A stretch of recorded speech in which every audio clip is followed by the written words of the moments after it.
अस्सलाम वालेकुम दोस्तों। जनरल याह्या खान के ज़वाल के बाद जनरल रानी का सितारा भी गरूब हो गया और उन्हें कई माह तक नज़रबंद रखा गया। मशहूर वकील एस.एम. ज़फ़र ने उनका मुकदमा लड़ा और कोशिश करके उन्हें रिहा करवाने में कामयाब हो गए। वो अपनी मशहूर किताब मेरे मशहूर मुकदमे में लिखते हैं कि जनरल रानी को जुल्फ़कार भुट्टो पर बड़ा गुस्सा था कि उनके दौर में उनके साथ ये सलूक क्यों हो रहा है। उन्होंने एस.एम. ज़फ़र को एक ख़त में लिखा, मेरी दोस्ती याह्या खान से ज़्यादा तो भुट्टो साहब से थी। 1 साल से वो मेरे आगे पीछे रहे। मैं उनके लिए दावतों का एहतमाम करती रही। दोस्तों, भुट्टो साहब के अलावा भी कई पर्दा नशीनों को खदशा था कि जनरल रानी उनके राज ना खोल दे। इसका जिक्र सरदार चौधरी की ज़बानी सुन लीजिए।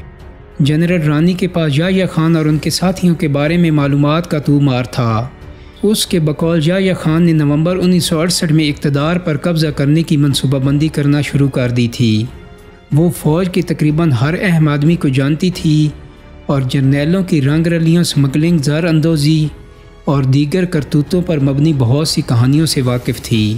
चौधरी साहब की मालूमात में इसलिए शक नहीं किया जा सकता कि जनरल रानी की नज़रबंदी के दौरान उन्होंने 28 दिन तक उनसे पूछ गुछ की थी। बाद में जनरल रानी का मामला हमूदुर रहमान कमीशन तक भी पहुंचा। जब कमीशन ने याह्या खान से जनरल रानी के बारे में सवाल किया तो उन्होंने कहा, मैं उस ख़ानदान को उस वक्त से जानता हूं जब मेरे वालिद आगा सआदत अली की बतौर एसपी गुजरात में पोस्टिंग हुई। ये बहुत अरसा पहले की बात है। रानी मेरी बहन की तरह है। दोस्तों, जनरल रानी की नज़रबंदी ख़त्म हुई तो उन्होंने एस.एम. ज़फ़र से मुलाकात करके शुक्रिया अदा करना चाहा। एस.एम. ज़फ़र लिखती हैं कि इत्तेफाक से इन दिनों मेरी गाड़ी चोरी हो गई थी, इसलिए जब जनरल रानी की तरफ से कॉल आई तो मैंने मुआज़रत कर ली कि मैं नहीं आ पाऊँगा। इस पर उन्होंने अपने बेटे मोहसिन रज़ा को गाड़ी देकर भेज दिया कि वो मुझे इंटरकॉन्टिनेंटल होटल ले आए जहाँ वो ठहरी हुई थी। खैर, मुलाकात हुई और जनरल रानी ने अपने वकील का शुक्रिया अदा किया जिसकी वजह से उनकी जल्द रिहाई मुमकिन हो सकी। इसके बाद का वाक़या बेहद दिलचस्प है। एस.एम. ज़फ़र अपनी किताब में लिखती हैं कि 1 माह बाद civil lines police station Lahore से इतला मिली कि मेरी कार बरामद हो गई है। हमने DSP से पूछा कि हमारी कार कहाँ से मिली, तो उन्होंने जवाब दिया कि आखिरी बार ये कार मोहसिन रज़ा के पास थी। गोया हम अपनी कार में बैठकर इंटरकॉन्टिनेंटल होटल गए और फिर इसी में वापस अपने घर पहुँचे। एस.एम. ज़फ़र ने इस तहरीर के आखिर में 4 सवाल उठाए हैं। जनरल रानी जनरल याह्या तक कैसे पहुँची? भुट्टो और खर जनरल याह्या तक कैसे पहुँचे? जनरल रानी और जनरल याह्या नज़रबंदी तक कैसे पहुँचे? मेरी कार जनरल रानी तक कैसे पहुँची? दोस्तों, हम अपनी तरफ से 5वें सवाल का इजाफ़ा करना चाहते हैं। अगर उस दिन मरी की मार रोड पर हवा का वो झोंका ना चलता तो क्या पाकिस्तान की तारीख़ इतनी ही रंगीनी और संगीनी तक पहुँचती?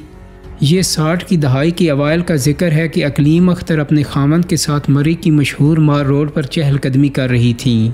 खातून ने वक्त के आम दस्तूर के मुताबिक बुर्का ओढ़ रखा था। इस दौरान अचानक ठंडी हवा का एक झोंका आया। इस झोंके ने वो अलाव भड़काया जिसने आने वाले बरसों में बहुत सौ के किरदार और कैरियर को खाकस्तर कर डाला। अकलीम अख्तर ने 2002 में न्यूज़ लाइन की आयशा नासिर को एक इंटरव्यू में बताया था कि झोंके का लम्स अपने चेहरे पर महसूस करने के लिए उन्होंने एक लम्हे को नकाब उठा दिया। रवायती थानेदार खाविंद को अपने 6 बच्चों की मां का चेहरा मार रोड पर लोगों के दरमियान यूँ अरियां होना पसंद नहीं आया और उन्होंने बीवी को डांट पिलाई बल्कि अपनी पुलिस की छड़ी से ठहोका भी दे दिया। अकलीम अख्तर कहती हैं कि बस यही वो लम्हा था जिससे उनके अंदर बगावत का शोला भड़क गया। खामद की डपट में उन्हें इतनी ज़िल्लत महसूस हुई कि उन्होंने वहीं अपना बुर्का नोच कर मार रोड पर फेंक दिया। वो कहती हैं कि मुझे लगा कि बस बहुत हो गई। मेरे अंदर कई महीनों से गुस्से और महरूमी के जज्बात पड़ रहे थे। उस दिन सब कुछ बाहर आ गया। मैं अपने खामद के मफलर की चीथड़े उड़ाना चाहती थी, उसके चेहरे को नोच डालना चाहती थी और उसके बाल उखाड़ देना चाहती थी। मुझे सिर्फ एक बात ने रोका कि उस वक्त मार रोड पर बहुत भीड़ थी। अकलीम अख्तर ने उसी वक्त तहिया कर लिया कि अब वो किसी खामन की बीवी बनकर नहीं रहेंगी, बल्कि वो खुद अपने पाँव पर खड़ी होंगी और अपनी मर्ज़ी की ज़िंदगी गुजारेंगी, जहाँ उन्हें रोकने टोकने और डांटने डपटने वाला कोई ना हो। वो इसी इंटरव्यू में कहती हैं कि मैं मर्दों को उन्हीं के खेल में शिकस्त देना चाहती थी।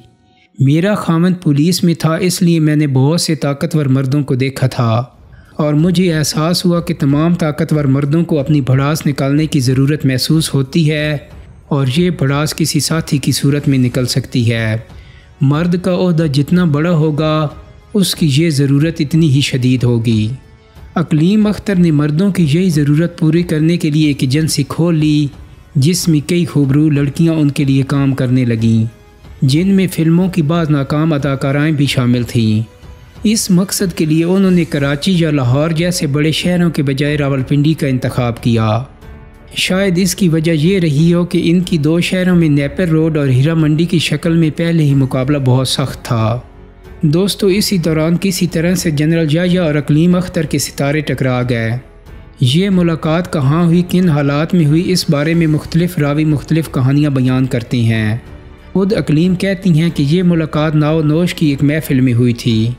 ये बताना तो ज़रूरी नहीं, लेकिन ज़मनन सुन लीजिए कि जनरल रानी अदनान समी ख़ान की रिश्ते की और फ़ख्र आलम की सगी नानी हैं और उनका इंतकाल 1 जुलाई 2002 को लाहौर में हुआ। दोस्तों, उम्मीद करता हूँ कि मेरी आज की वीडियो आपको पसंद आई होगी। अगर वीडियो अच्छी लगी है तो इसको लाइक और शेयर कर दें। मेरे चैनल को सब्सक्राइब करने के साथ साथ बेल आइकन को भी क्लिक कर दें ताकि आपको मेरी आने वाली वीडियोस के नोटिफिकेशन मिलते रहें। बहुत जल्दी एक नई वीडियो के साथ मुलाकात होगी। अपना बहुत सारा ख्याल रखिएगा। अल्लाह हाफ़िज़।